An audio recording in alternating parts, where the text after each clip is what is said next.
The auction house smelled like mildew and desperation. Maya Torres sat in a folding chair that wobbled every time she shifted her weight, watching the auctioneer drone through lot after lot of foreclosed properties nobody wanted. Her 9-year-old son Lucas sat beside her, swinging his legs and drawing monsters in the margins of the auction catalog with a pen that was running out of ink. Maya was 34 years old, though the last 3 years had carved lines around her eyes that made her look closer to 40. Her hands were calloused from her job at the warehouse, loading boxes onto trucks for $9 an hour.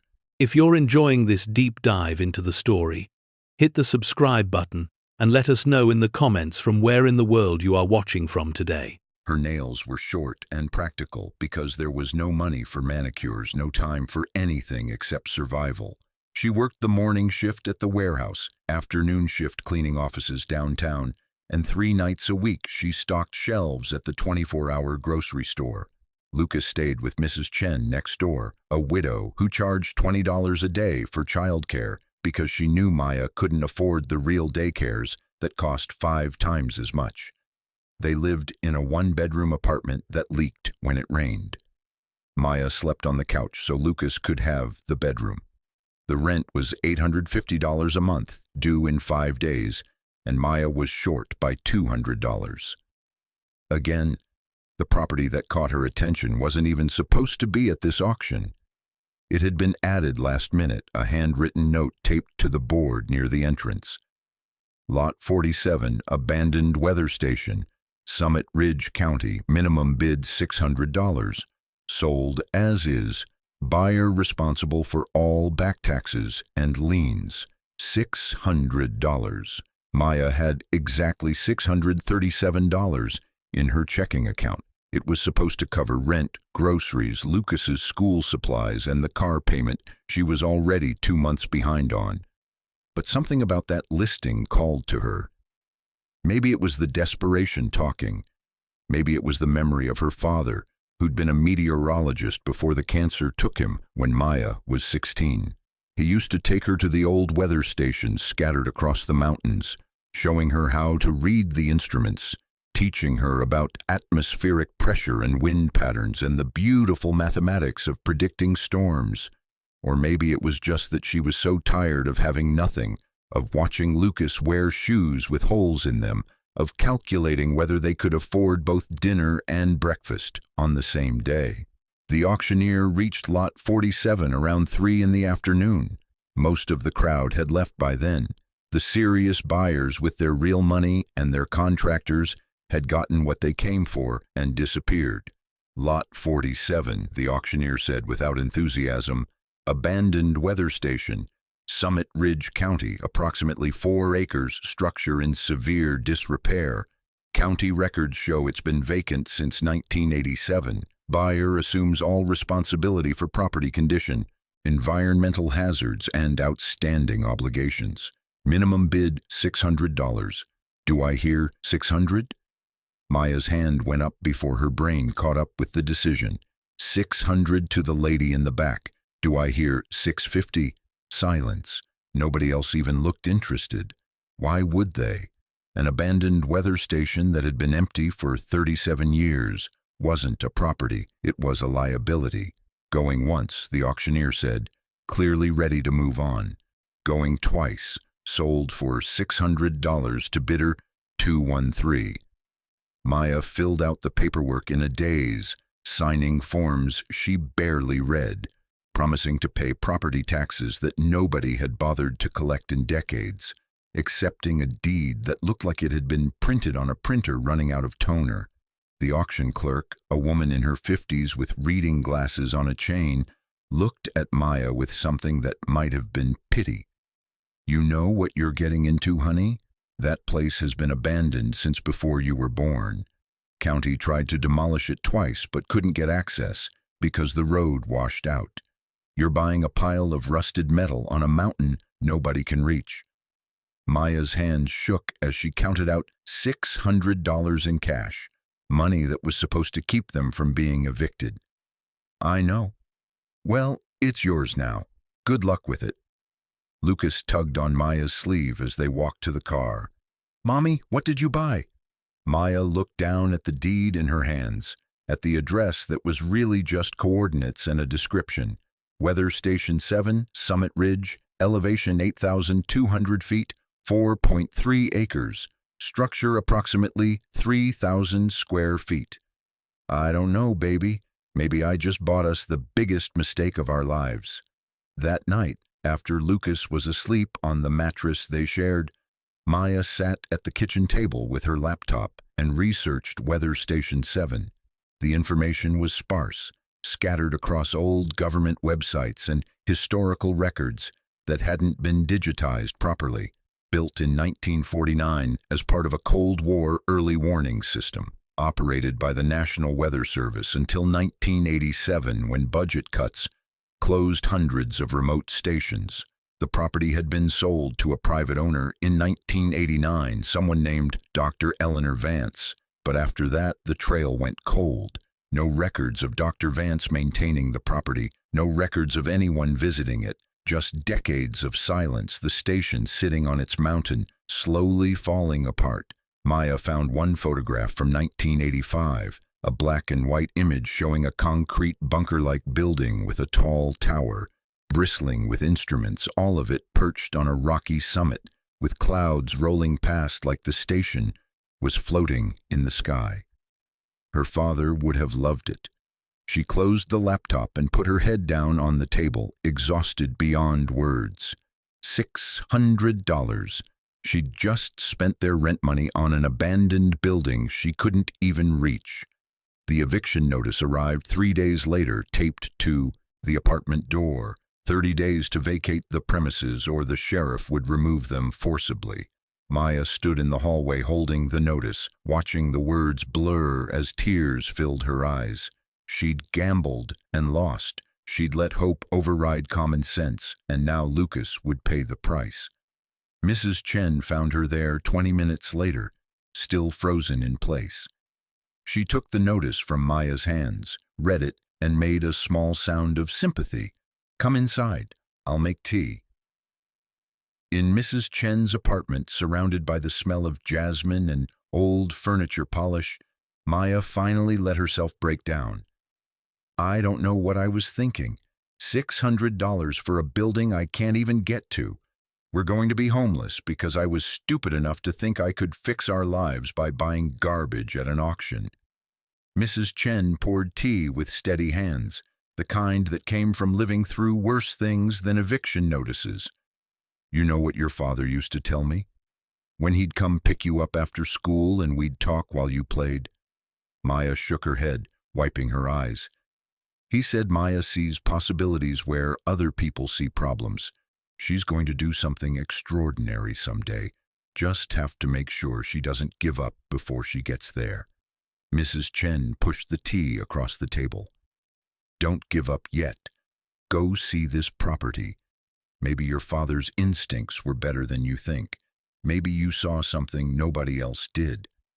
The drive to Summit Ridge took 6 hours, most of it on highways that turned into state routes that turned into dirt roads that eventually just disappeared. Maya's car, a 15-year-old Honda with 200,000 miles and a check engine light that had been on for 8 months, struggled up the mountain grades, engine whining in protest.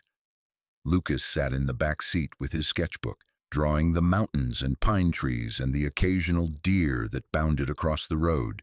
He didn't know about the eviction notice, didn't know that their entire lives were balanced on the edge of disaster. He just knew Mommy was taking him on an adventure to see a weather station. The road to Weather Station 7 had been washed out for so long that trees grew in the middle of what used to be asphalt. Maya parked at the bottom of what remained of the access road and stared up at the mountain. The station was visible from here, a concrete structure perched on the summit like something from a science fiction film. The tower rose maybe 60 feet into the air, still bristling with rusted instruments. Even from 2 miles away, Maya could see how neglected it was, how nature had been slowly reclaiming it for decades. "Can we walk up there?" Lucas asked, already unbuckling his seatbelt. If you find this story engaging, please take a moment to subscribe and enable notifications. It helps us continue producing in-depth content like this. Maya looked at the overgrown trail, at the steep grade, at the sky that was already showing signs of afternoon storms building. It was late May, and at this elevation that meant snow was still possible. "Yeah," she said, making a decision that would change everything. "Yeah, we can walk up there." The hike took 2 hours. The trail was barely recognizable in places, washed out by decades of rain and snowmelt. Lucas had to be helped over fallen logs and across streams that had claimed sections of the path. But he never complained, never asked to turn back. He had his father's sense of adventure, the curiosity that couldn't be satisfied without seeing what was over the next ridge. Maya's father had left when Lucas was 6 months old, unable to handle the responsibility of fatherhood, unable to watch Maya struggle. She'd raised Lucas alone, working herself into exhaustion to give him the stability he deserved. And somehow, against all odds, he was turning into an incredible kid. Kind, curious, resilient. They reached the summit as clouds rolled in, turning the world gray and cold. The weather station appeared through the mist like something from a ghost story. Up close, it was worse than Maya had imagined. The concrete walls were cracked, water stains running down like tears. The windows were either broken or boarded over with wood that had rotted through. The tower leaned slightly, guy wires corroded and sagging. The whole structure looked like it might collapse with the next strong wind. The door was chained shut, a padlock rusted solid, a sign hung from one remaining bolt. United States Weather Service, Station 7, authorized personnel only, established 1949. Lucas pressed his face against a gap in the boarded window. "Mommy, I can see inside. There's stuff everywhere." Maya found a rock and broke the chain with 3 hard hits. The padlock fell away, rust dust floating in the air. She pulled the door open, hinges screaming protest, and they stepped inside. The smell hit first. Mildew and rot and something chemical that made Maya's nose burn. But beneath that was something else, the scent of old electronics and metal and concrete. The smell of a place that had been important once. The main room was chaos. Desks covered in equipment so old it looked like museum pieces. Analog computers with spinning tape reels. Oscilloscopes with cracked screens. Weather instruments with needles frozen in place, charts and graphs scattered across every surface, yellowed with age and covered in dust so thick it looked like gray snow. "It's like a time capsule," Maya whispered, "like someone just walked away and left everything." Lucas was already exploring, careful not to touch anything, his artist's eye taking in every detail. "Look at this, Mommy." He pointed to a desk in the corner where someone had left a coffee cup, still sitting exactly where it had been placed 37 years ago. There was even dried coffee residue at the bottom. Maya moved through the station slowly, her meteorologist's training coming back. This wasn't just a weather station. The equipment was too sophisticated, too specialized. She recognized some of it. Seismographs for detecting earthquakes, radiation monitors, communications equipment that looked military-grade. This was a listening post, she realized. During the Cold War, they weren't just watching the weather. They were watching everything. She found the stairs to the basement behind a door marked "Authorized personnel only, security clearance required." The stairs descended into darkness, concrete walls sweating with moisture. Maya pulled out her phone, using the flashlight to illuminate the way. Lucas followed close behind, his hand gripping the back of her jacket. The basement was enormous, much larger than the building above. It stretched in all directions, carved into the mountain itself. Concrete pillars supporting a ceiling maybe 12 feet high. And everywhere, equipment, racks of electronics, filing cabinets lining the walls. A generator the size of a truck, silent and cold. Tables covered in more instruments, more monitors, more machines that Maya didn't recognize. And at the far end of the room, partially hidden behind a collapsed section of shelving, was a vault door. Not a safe, a full vault door built into the mountain itself, the kind banks used in old movies. It was painted institutional gray, stenciled with warning labels that had faded to illegibility. Maya approached it slowly, her heart hammering. The door was massive, circular, with a combination wheel the size of a dinner plate.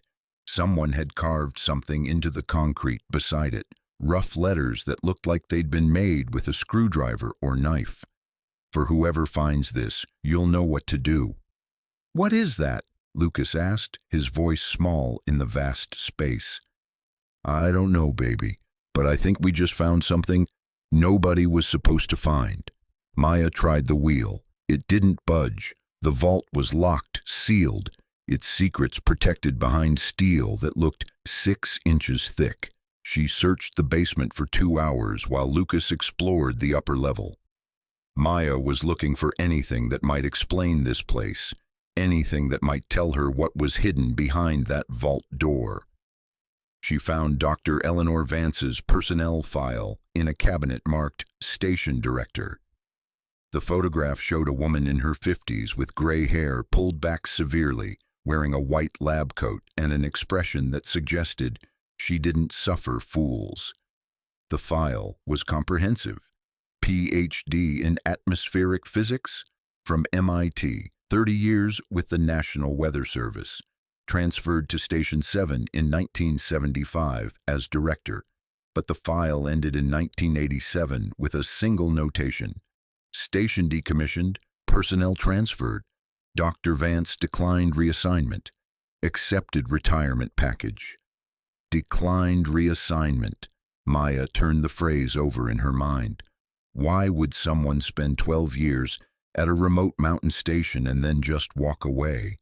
She found more files, budget documents showing Station 7 received significantly more funding than comparable facilities. Supply manifests listing equipment that had nothing to do with weather monitoring, radiation shielding, encryption devices, something called seismic analysis computing array that cost $800,000 in 1982. And then she found the personal log, a notebook handwritten in precise script tucked into the bottom drawer of what must have been Dr. Vance's desk. The entries were sporadic, dated across 12 years. Maya read by the light of her phone, and with each page, the story became clearer and more unsettling. January 1975. Assumed Directorship Station 7 today. Previous director, name redacted, transferred to Washington. Equipment here far exceeds weather monitoring requirements. Will investigate purpose. June 1976. Confirmed suspicions. Station is dual purpose. Weather monitoring is cover for seismic detection network monitoring Soviet nuclear test activity. My team and I are gathering intelligence disguised as meteorologists. March 1979. New equipment installed. Purpose unclear. Readings don't match seismic profiles or weather patterns. Something else is being monitored. October 1983. Discovered the real purpose of Station 7. We're not monitoring Soviet activity. We're monitoring something in the mountain itself. The seismic readings, they're not earthquakes. They're resonance. The mountain is singing. May 1987. Station being decommissioned. Official reason is budget cuts. Real reason is they found what they were looking for and don't want records of where they found it. I'm being offered early retirement, transfer to Washington with security clearance upgrade, or leave the service entirely. I'm choosing something else. June 1987. Final entry. I've secured everything. The vault contains documentation, samples, everything I could preserve. They think I destroyed it all when the station closed. Let them think that. Eventually someone will find this place. Someone who will understand. The coordinates are in the place only a meteorologist would look.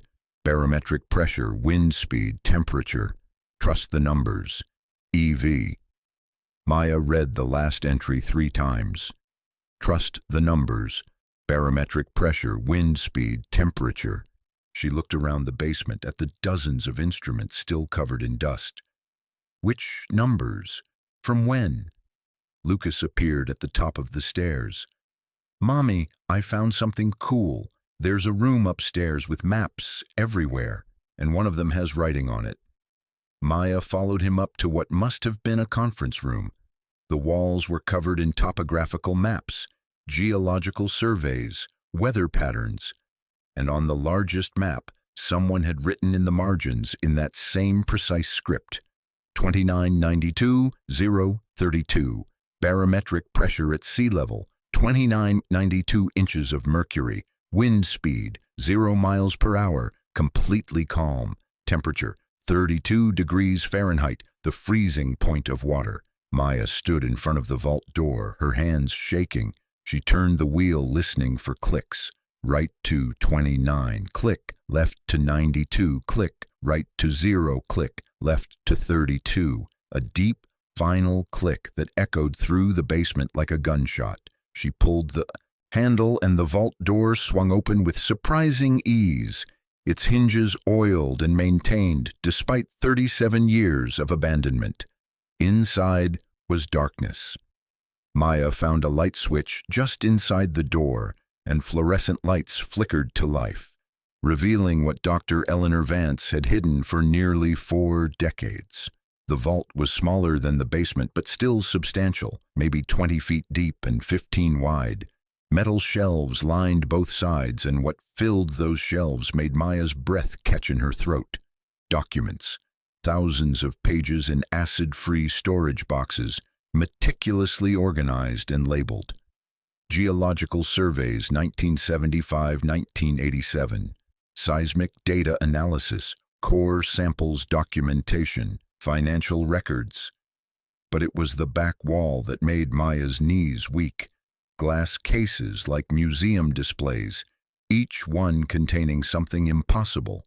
Rocks, dozens of them ranging in size from pebbles to chunks the size of her fist.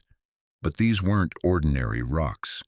Even in the dim light, they gleamed with an inner luminescence, deep blues and purples and greens that seemed to pulse softly, and beneath each case was a placard with a number and a letter. Sample A1, 47 mildew, market value 2024 adjusted. Sample B3, $63, market value 2024 adjusted. On and on, 12 cases total. Maya moved closer, her hands pressed against the glass. These weren't rocks. These were rare earth elements, the kind used in everything from smartphones to missile guidance systems, worth more per ounce than gold or platinum. On a desk at the center of the vault sat a thick folder labeled for whoever finds this. Maya opened it with trembling hands. The letter inside was dated June 15, 1987, typed on a manual typewriter. To the person reading this, if you found this vault, you've earned what's inside. Not because you're smart, though you must be to solve the combination. Not because you're lucky, though you were lucky to buy this property. You've earned it because you're curious enough to ask questions, persistent enough to seek answers, and desperate enough to take a chance on something everyone else dismissed. My name is Dr. Eleanor Vance. For 12 years, I directed Weather Station 7, believing I was monitoring Soviet nuclear activity. What I actually discovered was something far more valuable. Summit Ridge contains one of the largest deposits of rare earth elements in North America. The seismic readings we were analyzing weren't earthquakes. They were the acoustic signature of crystalline formations 3 miles beneath us. In 1984, the government confirmed the deposit. I was ordered to surrender all samples and data. Instead, I secured everything here. The samples in this vault represent approximately 0.01% of what's beneath this mountain. Conservative estimates put the total deposit value at $38 billion. The government knows it's here but can't access it. The mountain is protected wilderness. Federal law prohibits mining.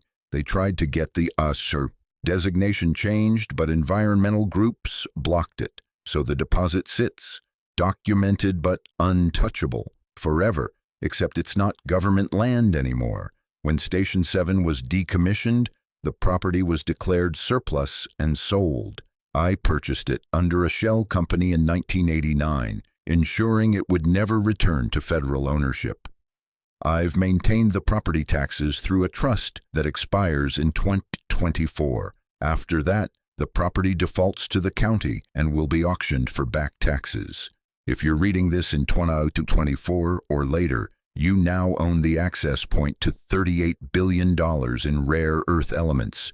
You own the only private land within 5 miles of the deposit. You own the documentation proving its existence and value. Most importantly, you own these samples worth approximately $385 million based on current market projections. The samples are yours, free and clear. The deposit beneath the mountain will require negotiation. Mining companies will pay fortunes for exploration rights. The government will offer to buy the land. Environmental groups will sue to prevent any extraction. You'll be at the center of a legal and political battle that could last decades. Or you could simply sell the samples and walk away with generational wealth. The choice is yours. I've given you options I never had. I was forced to choose between destroying this discovery or hiding it from the people who thought they owned everything, including knowledge. I chose to hide it, to wait, to hope that eventually someone like you would find it. Someone who needed it. Someone who'd been knocked down by life but kept getting back up. Someone who saw value where others saw only problems. Use this wisely. Use it well. Use it to build something beautiful in a world that tried to make you believe you deserved nothing. With hope and respect, Dr. Eleanor Vance. Maya read the letter 3 times before it started to penetrate. 385 million in rare earth samples, a $38 billion deposit beneath her property. She owned this, all of it, the land, the samples, the rights to something nations would go to war over. Lucas appeared in the vault doorway, his eyes going wide. "Mommy, are those gems?" "Something like that, baby. Are they valuable?" Maya looked at her son, at his second-hand clothes and worn-out shoes, at the brilliant, curious mind trapped in a life of poverty because his mother couldn't catch a break. She thought about the eviction notice, about working 3 jobs, about choosing between dinner and breakfast.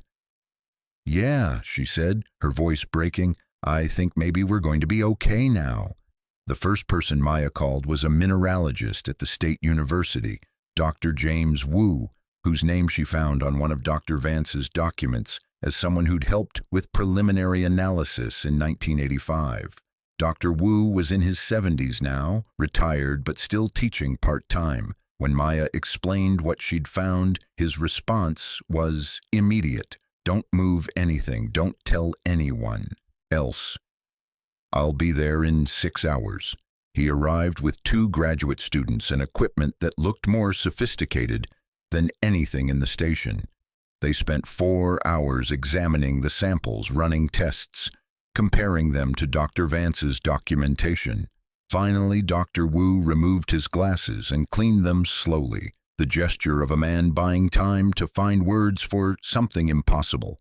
Dr. Vance's projections were conservative, he said. Current market value for rare earth elements has increased dramatically since 1987, particularly for the heavy rare earths represented here. His hands shook slightly as he pulled out a tablet and showed Maya numbers.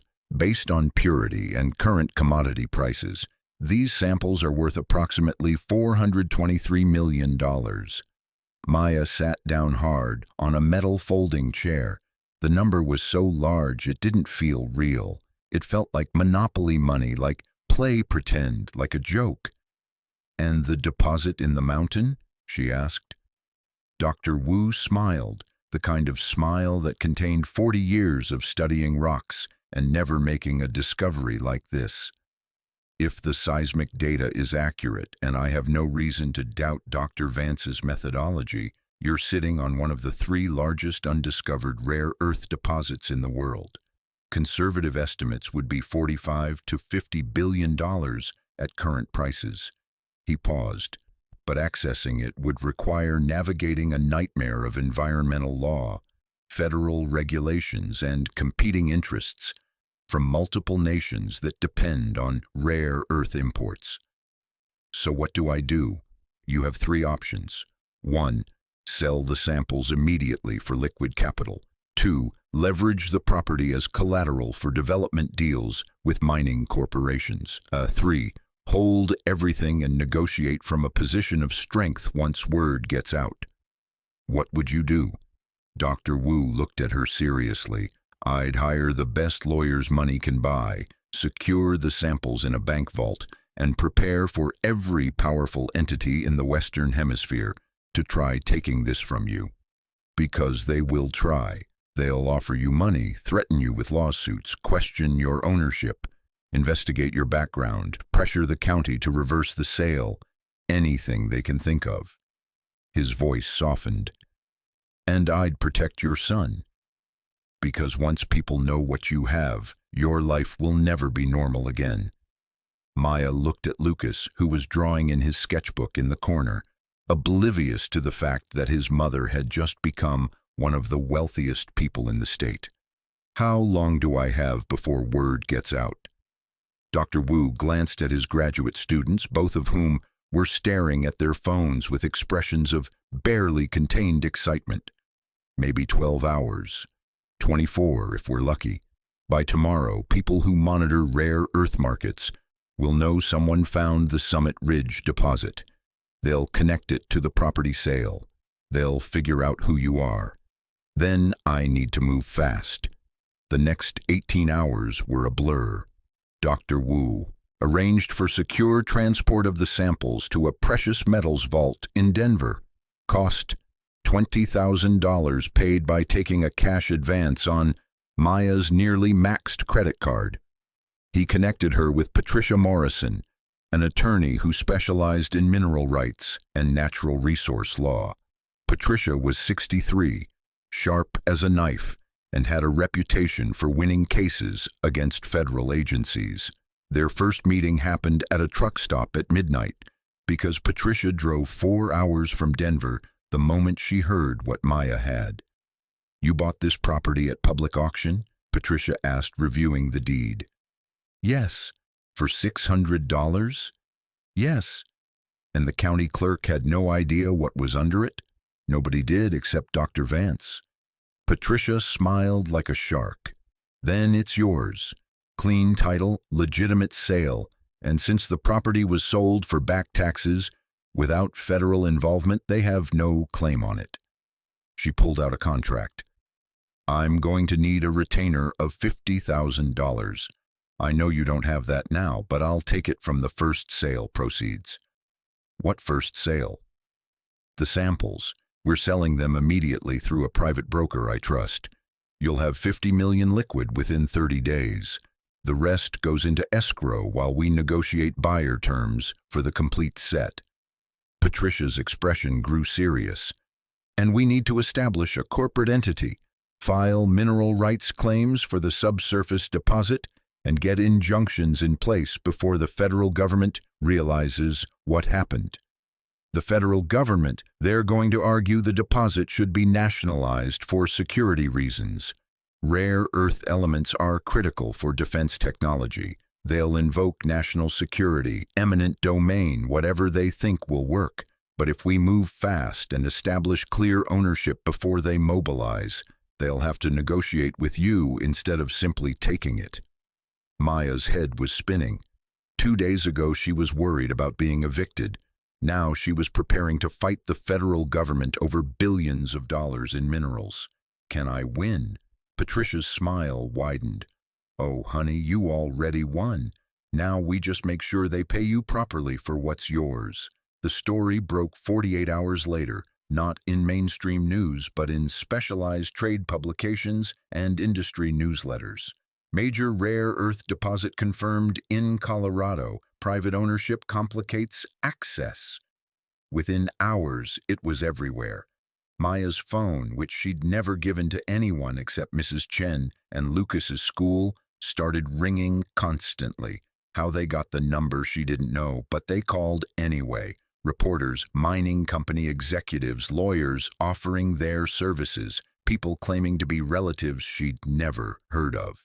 She turned the phone off and focused on what Patricia told her to do: establish the corporate entity, file the mineral rights claims, secure the remaining documentation, say nothing to anyone.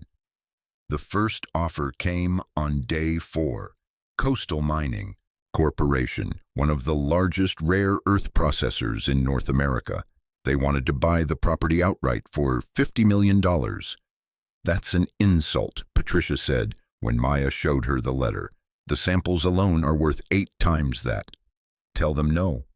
Maya did. The second offer came 6 hours later. $200 million for the property and all mineral rights.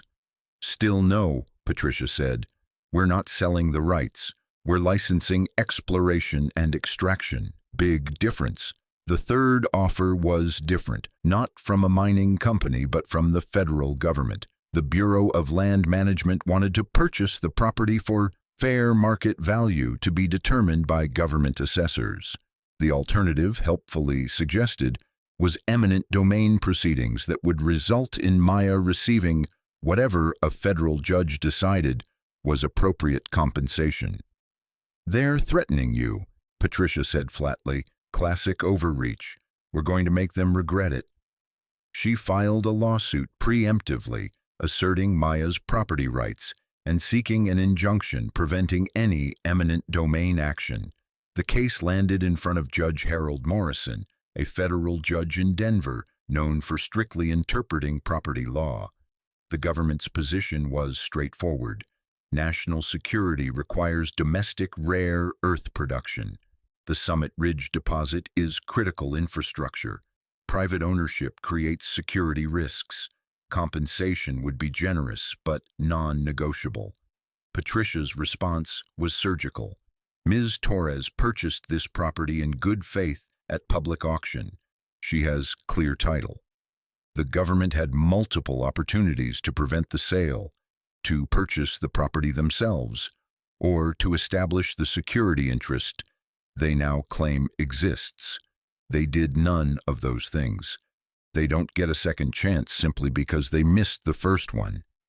The hearing lasted 6 hours. Maya sat in the gallery watching lawyers argue over whether she had the right to keep what she'd legally bought. It felt surreal, like watching a movie about someone else's life. Judge Morrison took 2 days to issue his ruling. The government's motion for emergency acquisition was denied. Property rights would be upheld. However, any extraction or development would require full environmental impact studies and compliance with all federal regulations regarding critical minerals. Maya had won. The property was hers. The samples were hers. The deposit beneath the mountain was hers to develop, to license, to profit from. Patricia met her outside the courthouse with a smile that said she'd done this before and never got tired of winning. Now the real negotiations begin. Over the next 6 months, Maya's life transformed in ways she couldn't have imagined. The samples sold through private brokers for $438 million. After Patricia's fees, taxes, and expenses, Maya netted $317 million. She bought a house, not a mansion, just a normal suburban home in Colorado Springs with 4 bedrooms, a yard for Lucas, and a treehouse built by the previous owner's kids. She paid cash, $290,000. The first time in her life she'd bought anything without calculating how many hours she'd need to work to afford it. She paid off every debt she had. Hospital bills from when Lucas was born, credit card balances, the car loan, everything. She walked into the bank with a cashier's check and requested 0 balances on all accounts. The banker looked at the check amount and actually gasped. She set up a trust fund for Lucas, $50 million managed by financial advisors, untouchable until he turned 25 except for education expenses, and she established the Vance Foundation with an endowment of $100 million. Its mission was simple: support women in STEM fields, particularly those from disadvantaged backgrounds, scholarships, research grants, mentorship programs, everything Dr. Eleanor Vance might have done if she'd had the resources. The rest she invested conservatively, enough to generate several million a year in passive income, financial security that would last multiple generations. But the deposit remained: $45 billion of rare earth elements sitting 3 miles beneath Summit Ridge, documented, confirmed, and untouchable without Maya's permission. The offers became more sophisticated. Not purchases now, but licensing agreements. Coastal Mining proposed a joint venture. They'd handle all extraction and processing. Maya would receive 30% of net profits. Projected revenue over 30 years, $4 billion. Patricia reviewed it carefully. It's not bad. They're taking on all the risk, handling environmental compliance, and you're getting passive income for 3 decades. What do you think I should do? Patricia set down the contract. That's not a legal question. That's a life question. Do you want to be an active business owner, making decisions about mining operations and environmental impacts? Or do you want to license it, collect the checks, and focus on other things? Maya thought about Lucas, who was thriving in his new school, making friends, taking art classes 3 times a week because he could now. She thought about the foundation, which had already awarded its first round of scholarships to 12 young women pursuing physics and engineering degrees. She thought about Dr. Eleanor Vance, who'd spent 12 years on a mountain documenting something incredible, hiding it from people who thought they owned discovery itself, trusting that eventually someone would find it and do something good with it. I want to license it, Maya said. Let them extract it properly with environmental safeguards. I want the revenue to fund the foundation, to help people who need second chances. Patricia smiled. Then that's what we'll negotiate for. But we're getting 40%, not 30%. And they're establishing a separate environmental trust to handle any contamination. And they're hiring locally for at least 60% of the workforce.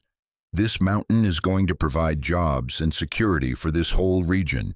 The contract took 3 months to negotiate. In the end, Maya got her terms. 42% of net profits, environmental trust funded at $50 million, local hiring requirements, annual audits, public disclosure of all extraction activities, projected revenue over the life of the deposit, $6 billion. The signing happened at Weather Station 7, which Maya had restored and converted into an environmental education center. The old equipment was now displays showing how weather monitoring worked. The conference room held historical exhibits about the Cold War and Dr. Vance's research. The vault, empty now, was preserved exactly as she'd found it, with a single placard explaining what it had held. The CEO of Coastal Mining, a man named Robert Chen, signed the contracts on the same desk where Dr. Vance had written her final log entry. This is unprecedented, he said, as photographers documented everything. A property acquisition that respects environmental concerns, provides community benefit, and ensures fair compensation for the owner. If only all resource deals were negotiated this way. Maya looked at Lucas, who was helping set up the reception area. He was 11 now, tall for his age, still drawing constantly, but now with expensive art supplies instead of dyeing pens. Dr. Vance made this possible, Maya said. She did all the hard work. I just opened a door she left unlocked. That evening, after everyone left, Maya stood on the summit watching the sun set over the mountains. The weather station behind her was clean and restored, its instruments functioning again. streaming data to the National Weather Service and serving as an educational resource for schools across the state. Lucas joined her, hands in his pockets. Do you think she knew, Dr. Vance? Do you think she knew you'd be the one to find it? Maya pulled him close. I think she knew someone like me would find it, someone who needed it, someone who'd use it right. Are we going to be okay now? Forever? Yeah, baby, we're going to be okay forever. But the story wasn't finished. 2 months after the signing, Maya received a package with no return address. Inside was a journal, old leather with a letter paper clipped to the front. The letter was from a law firm in Boston representing the estate of Dr. Eleanor Vance, who had passed away in 2019 at the age of 94. Dear Ms. Torres, as per Dr. Vance's instructions, this journal was to be delivered to the owner of Weather Station 7 once the property's true value had been publicly confirmed. We hope it finds you well and helps you understand the remarkable woman who made your fortune possible. Maya opened the journal carefully. The pages were filled with Dr. Vance's precise handwriting, entries spanning from 1987 to 2018. She read late into the night, discovering the story behind the story. Dr. Vance had bought the property in 1989, paying twice what Maya did because the county had been less desperate then. She'd maintained the taxes faithfully for 25 years, watching her savings dwindle, working part-time jobs in her retirement to keep the property from defaulting. In 2014, when the property taxes reached amounts she couldn't maintain, she'd made a decision. She established the trust to pay taxes through 2023. After that, the property would default and go to auction. She chose that date deliberately. I'll be 90 by then, she'd written, either dead or close enough that it won't matter. And by then, someone who really needs this will find it. Someone who looks at a $600 property listing and sees possibility instead of problems. Someone like I was at 30, desperate and brilliant and tired of being told no by people who had everything handed to them. The final entry was dated April 2018, written in a shakier hand, but still unmistakably her. I'm leaving this journal to whoever finds the mountain's secret, not because I want credit, but because I want you to know you were chosen deliberately, not by fate or luck or chance, but by someone who looked at her life and decided the best use of her greatest discovery was to give it to someone who'd been knocked down by life but refused to stay down. You're probably confused right now, probably overwhelmed, probably wondering if this is real or some elaborate mistake. It's real. It's yours. You earned it by being exactly who you are. Use it well. Use it wisely. Use it to prove that kindness and intelligence and persistence matter more than privilege and connections and inherited wealth. Use it to help others the way I wished someone had helped me when I needed it most. And know that somewhere I'm cheering for you. I never met you, but I know you. You're the reason I spent 30 years protecting this secret. You're the reason it was worth it. With all my respect and hope, Eleanor. Maya closed the journal, tears streaming down her face. She'd thought she'd been lucky, thought she'd stumbled into fortune by accident, but Dr. Vance had planned this, had sacrificed her own security for 3 decades to ensure someone like Maya would benefit. That night, Maya couldn't sleep. She sat at her kitchen table in the house she owned, looking at photos of Lucas in art class, thinking about the 12 young women whose college tuition was paid by the foundation, thinking about Dr. Eleanor Vance working part-time jobs in her 80s to maintain property taxes on land she'd never profit from. The next morning, Maya called Patricia. I want to establish another fund, the Eleanor Vance Scientific Achievement Fund, $100 million endowment for women over 50 pursuing research in any scientific field. No questions asked about their background or previous career, because second chances shouldn't have age limits. Patricia was quiet for a moment. That's beautiful, and exactly what she would have wanted. The fund launched that fall.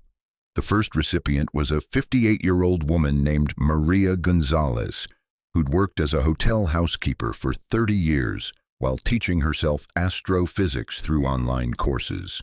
She'd been accepted to a PhD program at MIT, but couldn't afford to quit her job. The Vance Fund paid her full salary for 6 years, covering her living expenses while she completed her doctorate. She would eventually discover a new classification of pulsars and win the Nobel Prize at age 67, but that came later. In the moment, Maya just watched Maria cry with relief and gratitude, and thought about how Dr. Vance would have loved this, would have celebrated this, would have seen herself in every person who got a second chance they'd stopped hoping for. 2 years after finding the weather station, Maya stood in front of the Colorado State Senate testifying about rare earth element extraction and environmental protection. The coastal mining operation was a model of sustainable resource development, but politicians wanted to expand it, streamline regulations, accelerate production. Maya testified against it, not because she wouldn't profit, she would make billions either way, but because Dr. Vance had documented the ecological sensitivity of Summit Ridge. Rushing extraction would damage ecosystems that had taken millennia to develop. Some senators accused her of hypocrisy. "You've already made your fortune," they said. "Why prevent others from doing the same?" Maya's response was simple. "I'm not preventing anyone from making money. I'm ensuring we don't destroy something irreplaceable for short-term profit." Dr. Vance spent 12 years studying this mountain. She documented species found nowhere else. If we extract these elements the wrong way, we lose something we can never get back. The senators voted to maintain strict environmental oversight. The extraction would continue, but carefully, monitored, sustainable. Lucas, now 13, watched from the gallery. After the hearing, walking to their car, he asked, "Are people going to hate you for this, for making them go slower?" "Maybe," Maya said, "but Dr. Vance taught me something important. Having money means having the freedom to do what's right instead of what's profitable. I'd rather be hated for protecting this mountain than celebrated for letting it be destroyed. Do you ever wish you'd just sold everything and walked away?" Maya thought about it, really considered it. With $385 million, she could have disappeared, lived anywhere, never worked again. But then she wouldn't have established the foundation, wouldn't have funded Maria Gonzalez's research, wouldn't have turned Weather Station 7 into an educational resource that taught 10,000 students a year about science and persistence and second chances. "No," she said finally, "Dr. Vance didn't give me money. She gave me responsibility.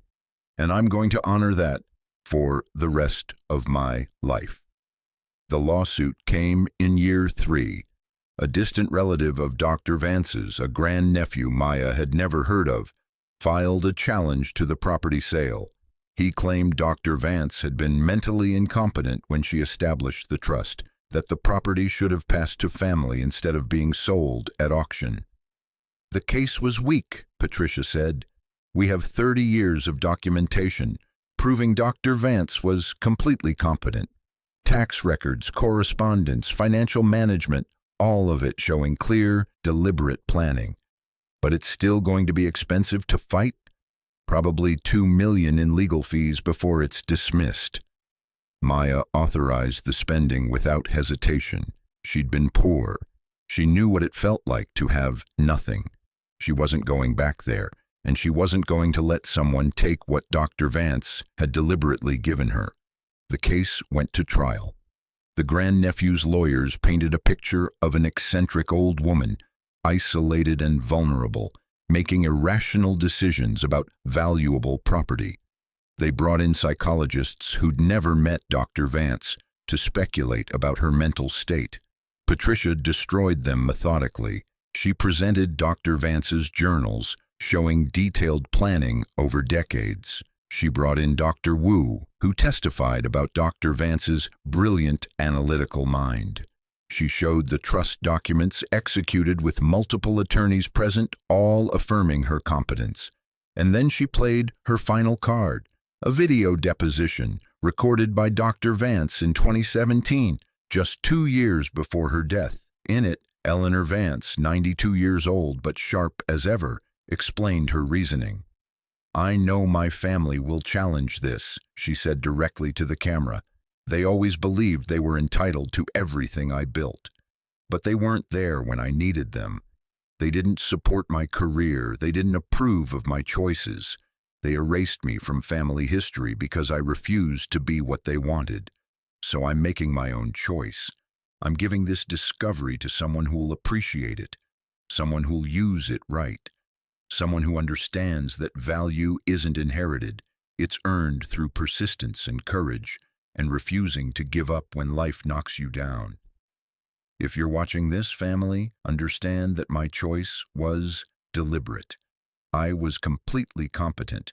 I planned this for 30 years, and I don't regret a single moment of it." The courtroom was silent when the video ended. The grandnephew's lawyers requested a recess. Within an hour, they'd withdrawn the lawsuit. Maya walked out of the courthouse to find Lucas waiting, now 14, taller than her, holding his portfolio of artwork he'd been working on in the hallway. "Is it over?" he asked. "Yeah, baby, it's over. Did we win?" Maya looked at her son, at the confidence in his eyes, the security that came from never wondering if they'd have enough to eat or a place to sleep. "We won a long time ago. This was just making sure nobody could take it away." The Vance Foundation's 5th anniversary celebration was held at Weather Station 7. 300 people attended: former scholarship recipients, current research fellows, community members from Summit Ridge who'd gotten jobs in the mining operation, and Patricia Morrison, who'd become not just Maya's lawyer, but one of her closest friends. Maya stood in the restored station, surrounded by displays explaining Dr. Vance's work, and looked at what they'd built. 62 women had received advanced degrees funded by the foundation. 15 were now professors or researchers at major universities. 4 had founded their own companies. 23 were working in critical STEM fields that had been closed to them before. The Eleanor Vance Scientific Achievement Fund had supported 97 women, over 50 pursuing research. 12 had published groundbreaking papers. 3 had received patents for discoveries made while on fellowship. 1, Maria Gonzalez, was about to receive the Nobel Prize, and Weather Station 7 had become a destination. 20,000 students visited each year for field trips and programs. The station's data was used by researchers worldwide. The mountain itself had become a symbol of how resource extraction could be done responsibly, balancing economic benefit with environmental protection. Patricia found Maya on the observation deck as the sun set.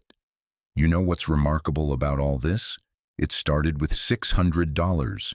$600 in desperation," Maya corrected. "I was about to be evicted. I gambled our rent money on a property I couldn't even reach. But you took the chance. You drove up here, hiked to the summit, opened that door." Patricia smiled. "Dr. Vance was right about you. You saw possibilities where everyone else saw problems. I just got lucky." "No," Patricia said firmly. "Luck was the property going to auction when you happened to be there. Everything after that was choice. You chose to investigate, chose to solve the combination, chose to fight for what was yours, chose to build something meaningful instead of just taking the money and disappearing. Dr. Vance gave you an opportunity. You made it matter." Maya looked at Lucas, who was showing his latest artwork to a group of college students, explaining his technique with the confidence of someone who'd grown up knowing he could be anything he wanted.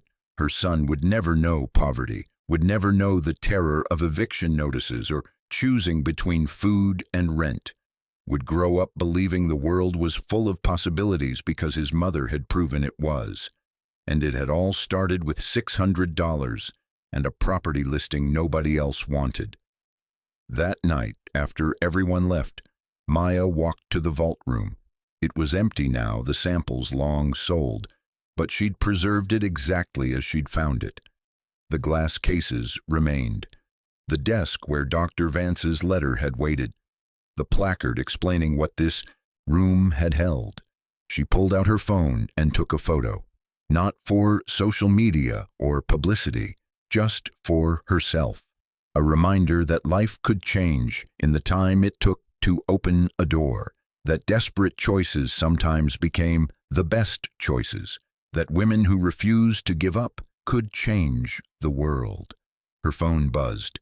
A text from Mrs. Chen, who Maya had bought a house for in the same neighborhood, whose childcare business was now thriving with a proper facility and reliable income.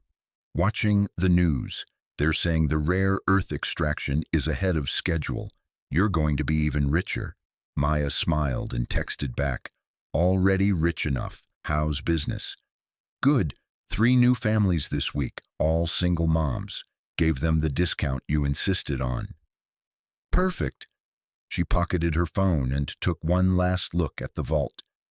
Somewhere, somehow, she liked to think Dr. Eleanor Vance was watching this, was seeing what her sacrifice had built, was proud that her 30 years of protecting this secret had resulted in exactly what she'd hoped for. Maya had been chosen, not by luck or fate, but by a woman who saw her own story repeating and decided to change the ending. And now Maya was choosing others, giving them chances they'd stopped hoping for, proving that generosity and courage mattered more than privilege. The weather station's instruments hummed softly, monitoring wind and pressure and temperature, sending data into the vast networks that kept people safe and informed. Outside, the mountain stood eternal, its secret now shared but protected, its value measured not just in billions of dollars but in lives changed and futures secured. Maya locked the vault room and walked toward the exit. Lucas was waiting by the car, probably ready to go home, to his room and his art supplies and the life they'd built together. She took one last look at Weather Station 7, at the tower reaching into the darkening sky, at the place where everything had changed. $600, she thought, the best investment she'd ever made. The phone call came on a Tuesday morning in October, 5 years after Maya had opened the vault. She was in her home office reviewing grant applications for the foundation when an unknown number appeared on her screen. Normally she wouldn't answer, but something made her pick up. Ms. Torres? The voice belonged to an elderly woman, shaky but determined. My name is Catherine Vance. I'm Eleanor's younger sister. I know we've never met, but I need to speak with you. It's important. Maya's heart skipped. Dr. Vance had never mentioned family in her journals, except to note their rejection of her choices. How did you get this number? It wasn't easy, but I'm 87 years old and I don't have time for easy anymore. I need to see you. There are things about Eleanor you don't know, things she couldn't write down, things that will change how you understand what she gave you. 3 days later, Maya drove to a nursing home in Boulder. Catherine Vance lived in a modest room overlooking the mountains, surrounded by photographs that chronicled a life Maya knew nothing about. The woman who greeted her was small and frail, but her eyes were sharp, the same pale blue Maya had seen in Dr. Vance's personnel photo. Thank you for coming, Catherine said, gesturing to a chair beside her bed. I wasn't sure you would. Eleanor said you were kind, but kindness has limits when strangers call, claiming to be family. How did Eleanor tell you about me? She died before I bought the property. Catherine smiled sadly. She sent me a letter every year on my birthday, even though I never responded. The last one came 3 months before she died. She told me about the weather station, about the vault, about how she'd arranged for someone like you to find it. She said you'd either dismiss me as a con artist or give me a chance to explain. She knew you better than you'd think. Maya settled into the chair, curiosity overriding caution. What do you want to explain? Catherine pulled out a worn leather photo album. Why Eleanor did what she did. Why she chose isolation over family. Why she gave everything to a stranger instead of the people who should have mattered to her.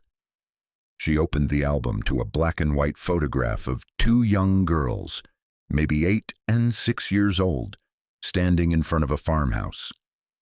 That's Eleanor and me, 1941, before everything changed. Over the next 2 hours, Catherine told a story that made Maya understand Dr. Eleanor Vance in a way the journals never could. The Vance family had been wealthy once, in the way families were wealthy in the 1930s, land and influence and expectations. Eleanor had been brilliant from childhood, devouring books on mathematics and science, asking questions that made adults uncomfortable. She wanted to study physics at MIT, Catherine said. This was 1943. Women didn't do that. Our father forbade it, said her duty was to marry well and produce grandchildren who'd inherit the family name. Eleanor refused. She applied anyway, got accepted on a full scholarship, and our father disowned her. Told her if she walked out that door, she was no longer his daughter, and she left. She left.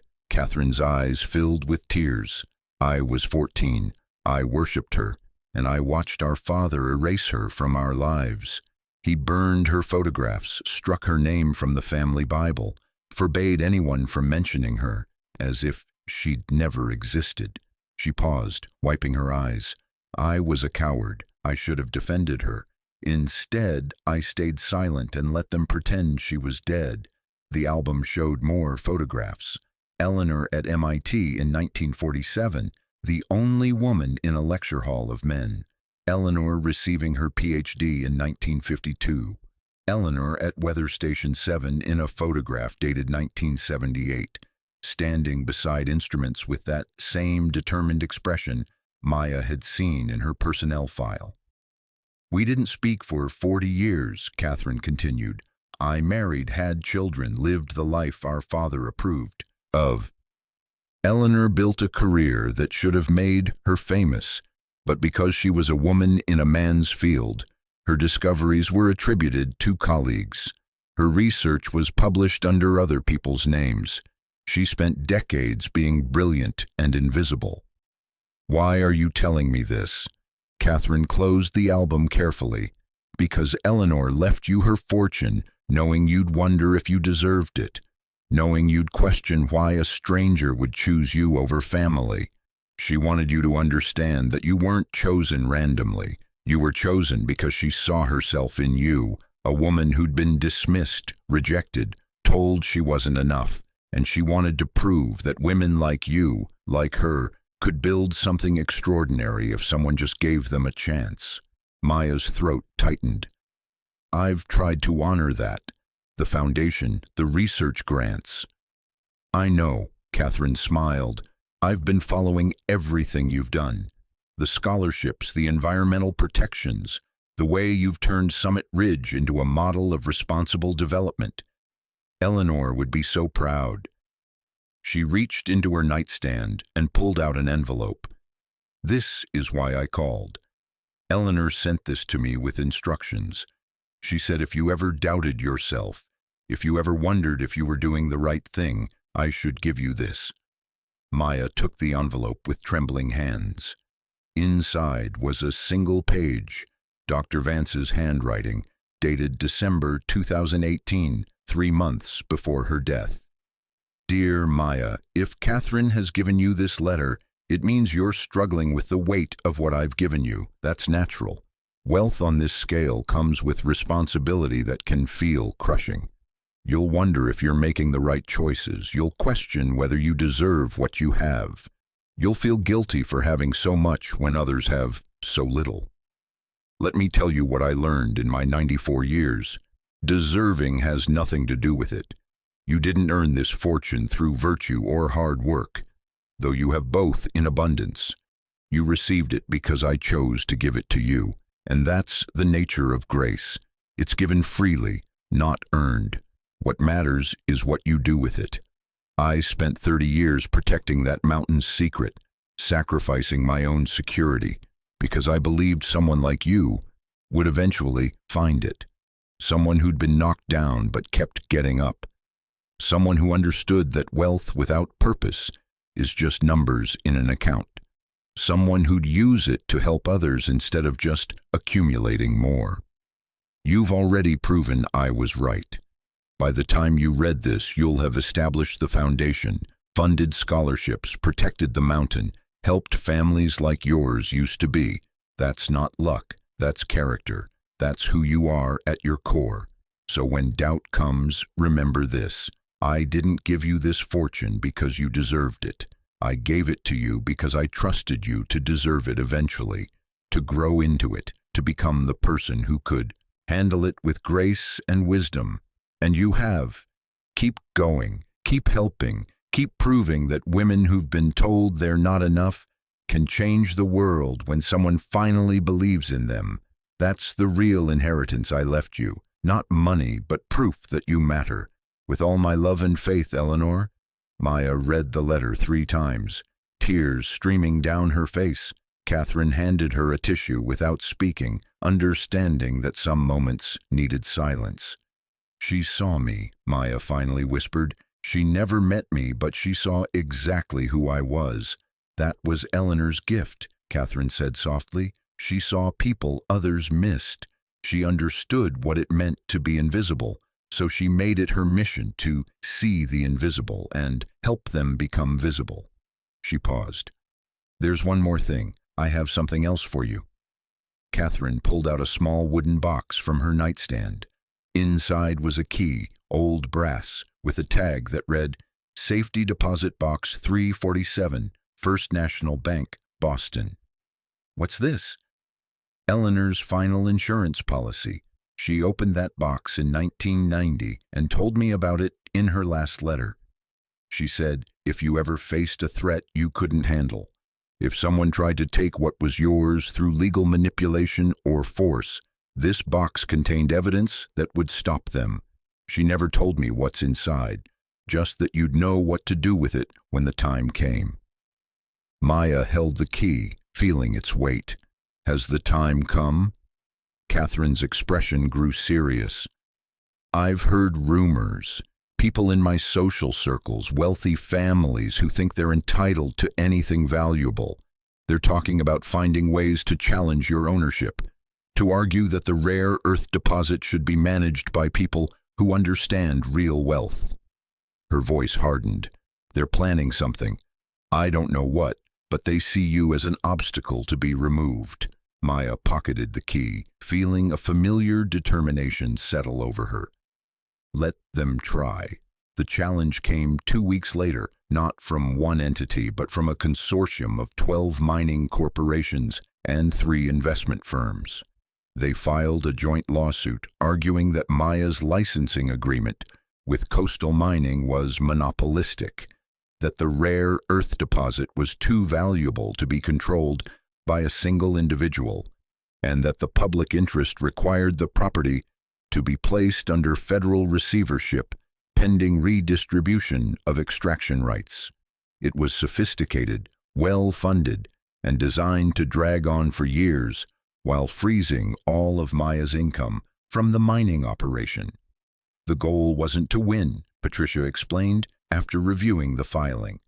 The goal is to bankrupt you with legal fees and force a settlement where they get access to the deposit. How much will it cost to fight?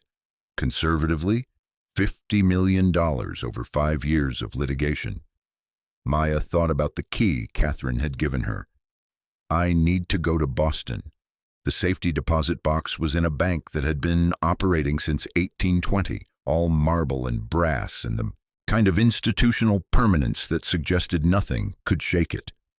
Maya presented the key and was escorted to a private viewing room. Inside the box was a single folder, thick with documents.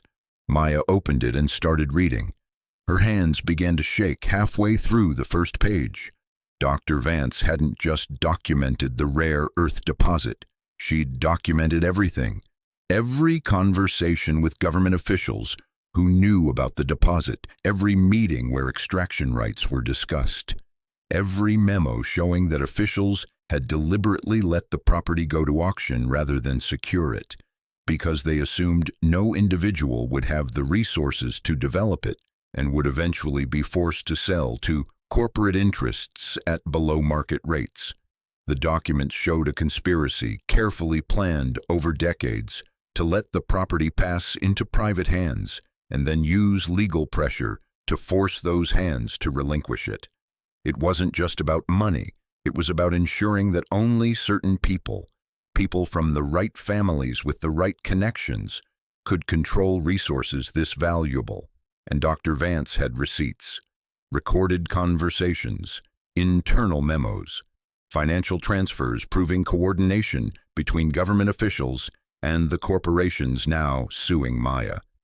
Everything needed to turn the lawsuit from a property dispute into a criminal investigation. Patricia's reaction was immediate when Maya showed her the documents. This is nuclear. This doesn't just defend against their lawsuit, it destroys everyone involved. Officials will lose their positions. Corporations will face massive fines. Some people might go to prison. Good, Maya said flatly. They assumed I was weak because I used to be poor. They thought I'd fold under pressure because I didn't come from money. They forgot that Dr. Vance chose me, specifically because I know how to fight when my back's against the wall. The documents were filed under seal with the federal court, triggering an immediate FBI investigation. Within 48 hours, 3 government officials had resigned. Within a week, the consortium's lawsuit was withdrawn. Within a month, 2 executives had been indicted for conspiracy to defraud. The story dominated headlines for months. Massive corruption scheme exposed in rare earth case. Officials plotted to steal private land for corporate interests. Single mother's property battle reveals decades of malfeasance. Maya did exactly 2 interviews. Both times, she said the same thing. Dr. Eleanor Vance spent 30 years protecting this discovery from people who thought power meant they could take whatever they wanted. I'm just finishing what she started. Lucas, now 16 and preparing for college, asked her one night if she was scared of the powerful people she'd exposed. Terrified, Maya admitted. These are people who've never faced consequences. They're not going to forget this. So why do it? Because Dr. Vance taught me that having nothing to lose makes you dangerous to people who have everything, she paused. And because I want you to grow up in a world where right matters more than rich. The Vance Foundation's 10th anniversary celebration was different from previous years. Instead of holding it at Weather Station 7, Maya organized it at MIT, in the lecture hall where Dr. Eleanor Vance had been the only woman in 1947. The event honored 100 women who'd received foundation support over the decade.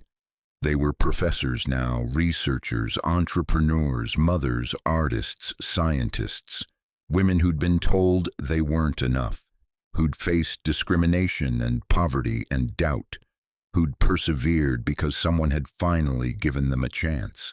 Catherine Vance attended, now 92, but determined to see what her sister's sacrifice had built. Maya introduced her to Maria Gonzalez, the Nobel Prize winner who'd been a hotel housekeeper before the foundation funded her doctorate. Your sister changed my life, Maria told Catherine. I was 58 years old, working 3 jobs, teaching myself physics because I couldn't afford college.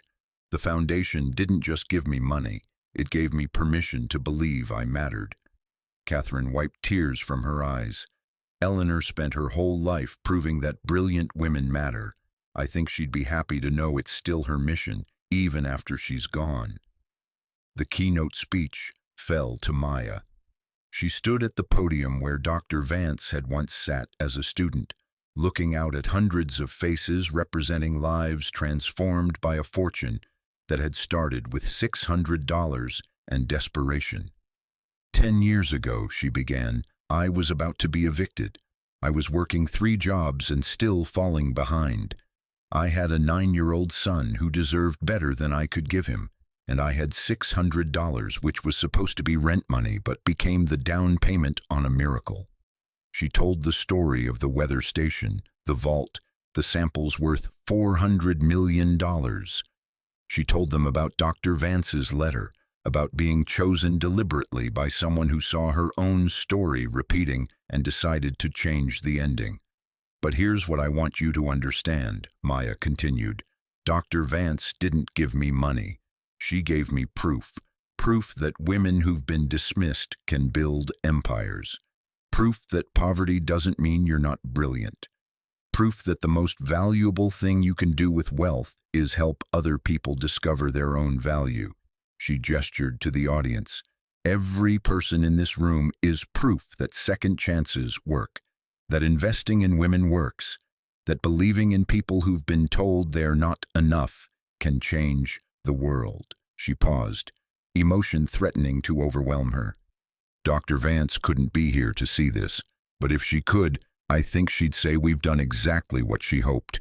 We've taken her gift and multiplied it into something that will outlast all of us. The standing ovation lasted 5 minutes. Lucas, sitting in the front row, watched his mother with obvious pride. Beside him sat Mrs. Chen, who'd made the trip from Colorado to celebrate the woman who'd once been her desperate neighbor and was now changing thousands of lives. After the ceremony, as guests mingled and connections formed, Patricia found Maya on the steps outside the lecture hall. "You know what's remarkable," Patricia said, "that consortium that tried to steal your deposit. 3 of those companies have quietly approached me about funding similar educational programs. They're trying to rebuild their reputations by copying what you've built." Maya smiled. Then Dr. Vance's legacy grows even bigger. If corrupt corporations start doing good things to rehabilitate their images, that's still good things getting done. You're more forgiving than I'd be. Not forgiving, strategic. I learned from Dr. Vance that the best revenge isn't destroying your enemies. It's building something so successful they have to acknowledge you were right all along. The final surprise came that evening.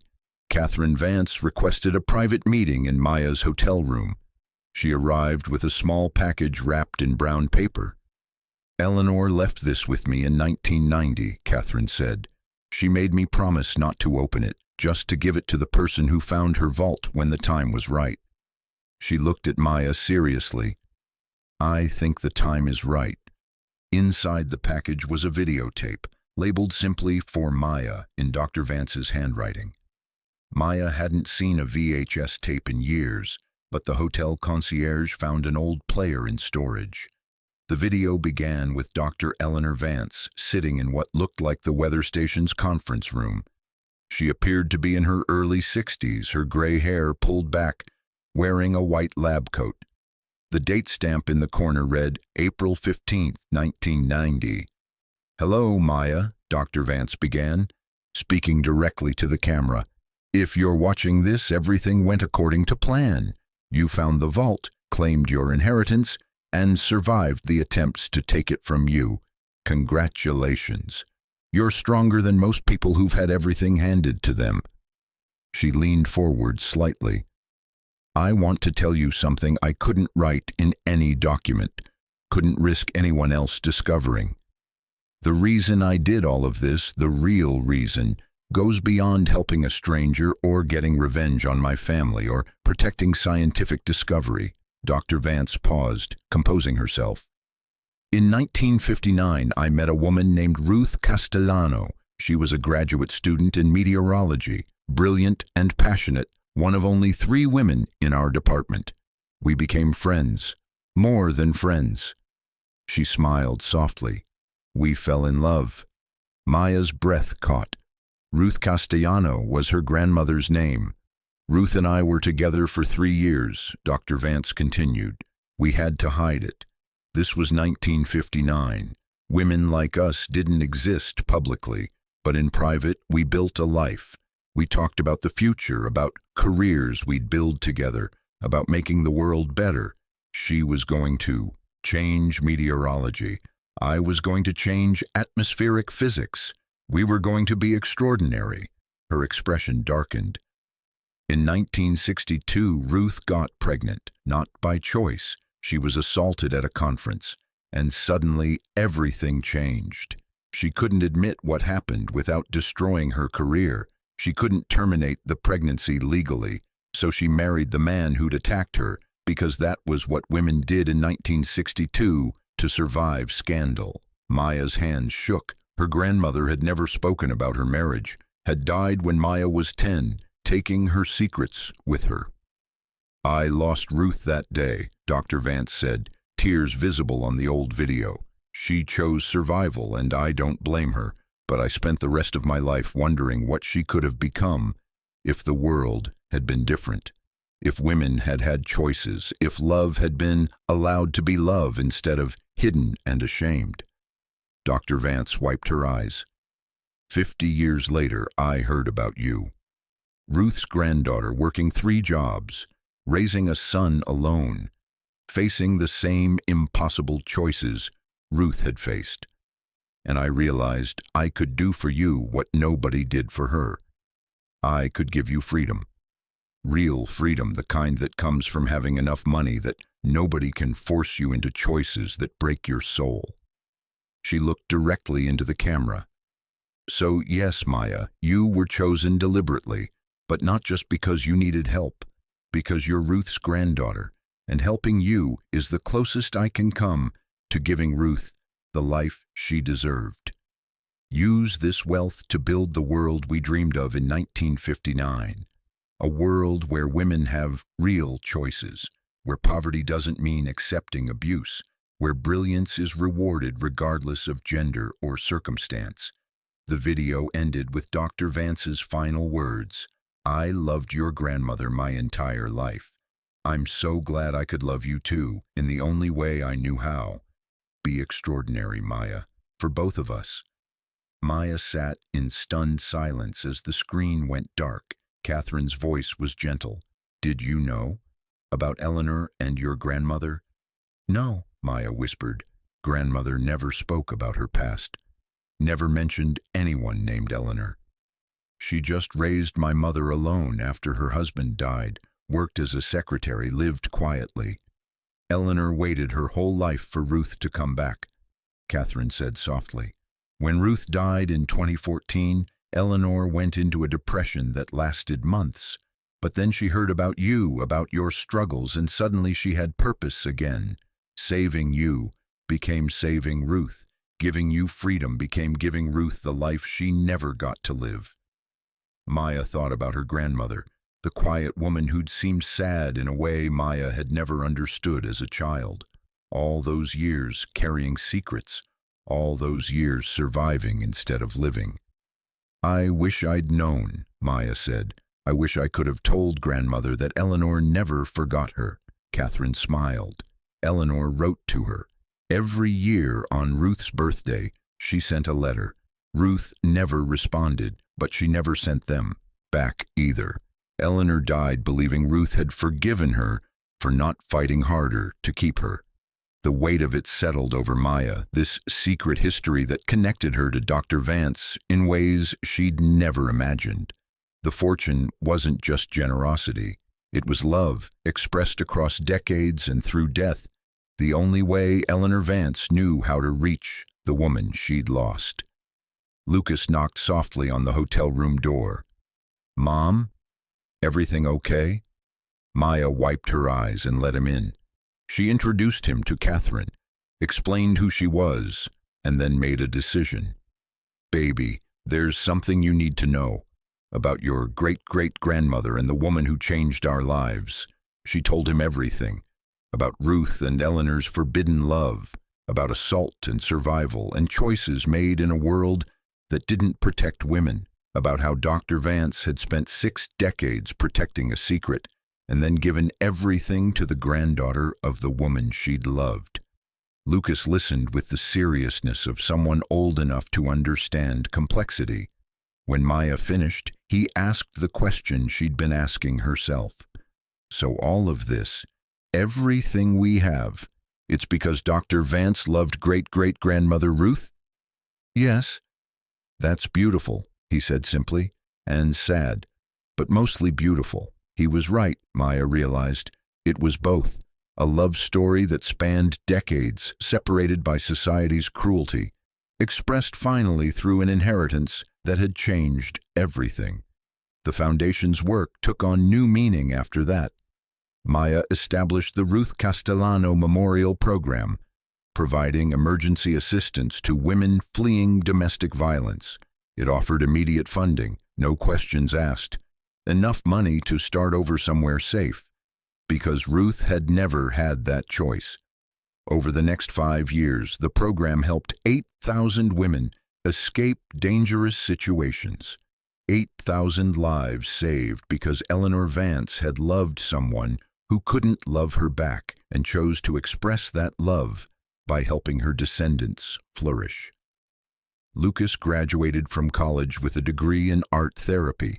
He established a practice working with trauma survivors, using creativity to help people heal from wounds that words couldn't reach.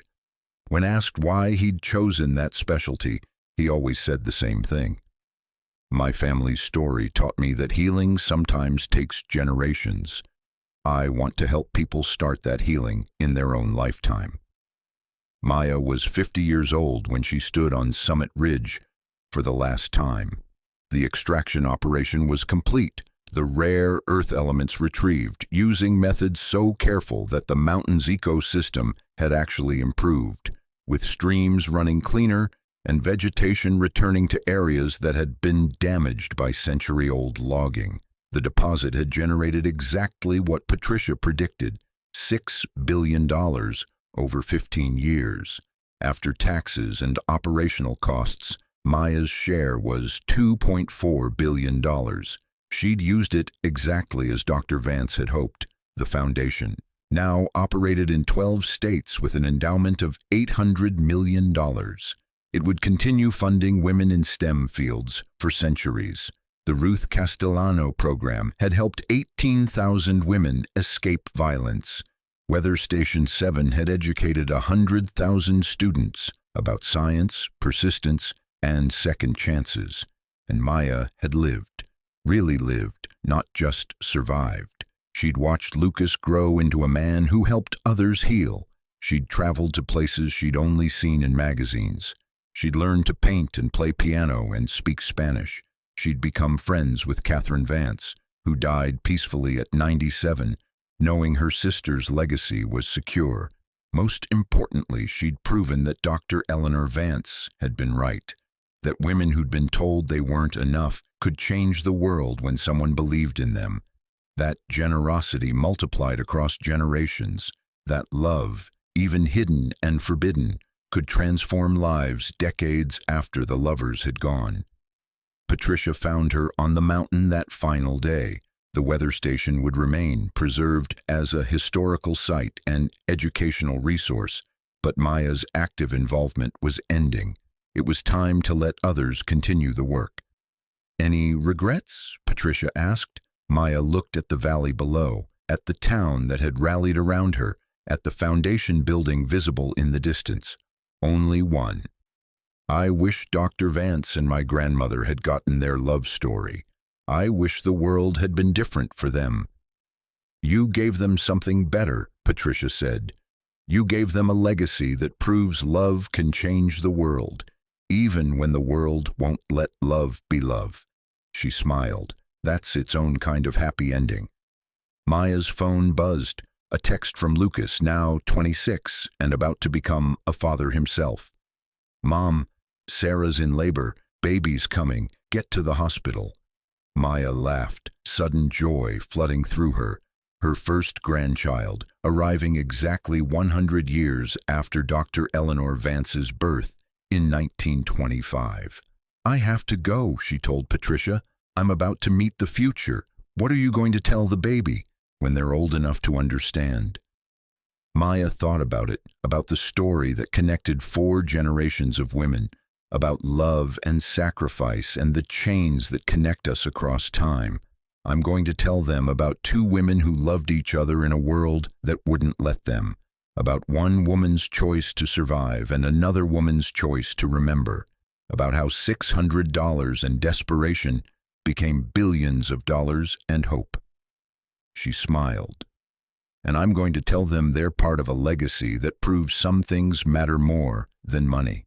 Things like courage and kindness and refusing to let the world make you small. She drove down the mountain one last time, leaving Weather Station 7 standing sentinel over secrets transformed into gifts, over poverty transformed into purpose, over love transformed into legacy. Behind her, the sun set over Summit Ridge, painting the sky in colors that would have made Dr. Eleanor Vance reach for her instruments, measuring atmospheric pressure and wind speed and temperature, translating the language of storms into numbers that revealed truth. Ahead of her, in a hospital in Colorado Springs, waited the next generation, a baby who would grow up knowing that family meant more than blood, that love could span decades and death, that second chances were possible because one woman had seen another woman's granddaughter and decided to give her everything. The fortune was spent, the deposit was extracted, the samples were sold. But the real inheritance remained, growing with each scholarship awarded, each woman saved, each life transformed by belief and support, and the stubborn insistence that everyone deserves a chance to become extraordinary. Maya Torres had been chosen by a woman she never met, loved by a woman who'd loved her grandmother, saved by a fortune built on spite and perseverance, and 3 decades of waiting for the right person to find it. She'd taken that gift and proven Dr. Eleanor Vance right about everything, about second chances, about women who refused to stay down, about the power of believing someone matters when the world insists they don't. And now, as she pulled into the hospital parking lot, ready to meet her grandchild, Maya understood the final truth Dr. Vance had left for her. The story never really ends. It just continues, generation after generation, each one building on the love and sacrifice of those who came before. Each one proving that courage and kindness compound over time, creating legacies that outlast fortunes. Maya stepped out of the car and walked toward the hospital entrance, toward the future, toward the next chapter of a story that began with $600 and a desperate choice and became something beautiful enough to last forever. Thank you so much for watching until the end. If you loved this story, check out the other videos on your screen now. I think you'll really enjoy them. And don't forget to subscribe if you haven't already. See you in the next story.